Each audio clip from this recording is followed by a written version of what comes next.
भाई और बहनों, मेरे मंच पर आते ही आपने मोदी मोदी मोदी के नारे लगाए।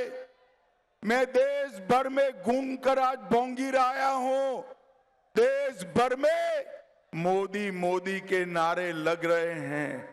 3 चरण के चुनाव में हम 200 के करीब पहुंच गए हैं। अब 400 पार करने के लिए तेलंगाना ने वोट डालना है। మిత్రులారా, నేను ఇక్కడ అందరూ నేను వేదిక మీదకు వస్తున్నప్పుడు మోదీ మోదీ మోదీ అన్నారు. నేను దేశమంతా పర్యటించి వస్తున్నాను. అన్ని చోట్ల కూడాను మోదీ మోదీ మోదీ అన్నటువంటి నినాదం వినిపిస్తోంది. ఇప్పటి వరకు 3 దశలు పూర్తయ్యాయి. 200 సీట్లకు మనం చేరువైపోయాము. ఇక 400 సీట్లను గెలవాల్సి ఉంది.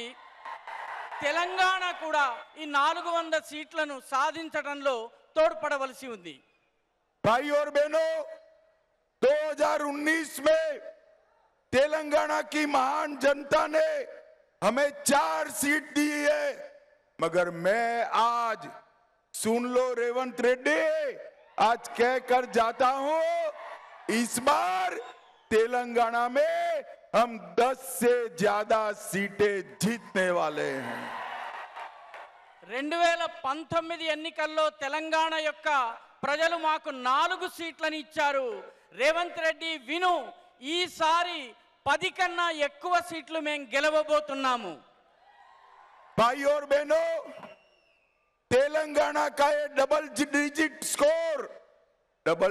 स्कोर मोदी जी को 400 पार कराने वाला है। మిత్రులారా, తెలంగాణలో ఈ 2 అంకెల సంఖ్యలో ఎంపీలు గెలవడం అనేది మోదీ గారికి 400 సీట్లు ఇవ్వడానికి మార్గాన్ని సుగమం చేస్తుంది. भाई और बहनों, एक कांग्रेस पार्टी की स्थिति इतनी खराब हो गई है कि उनको उम्मीदवार नहीं मिल रहे हैं।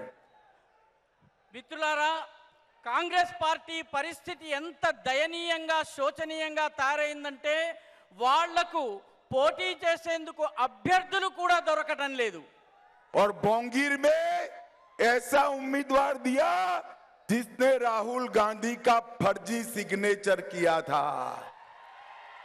భువనగిరిలో ఇక్కడ పోటీ చేసేందుకు కాంగ్రెస్ పార్టీ రాహుల్ గాంధీకి మిత్రుడైనటువంటి ఆయన చెంచా అయినటువంటి ఒక వ్యక్తికి టికెట్ ఇవ్వడం జరిగింది. इसलिए उनको सस्पेंड भी किया, मगर जब बोंगीर में हमारे सामने लड़ने के लिए उम्मीदवार नहीं मिला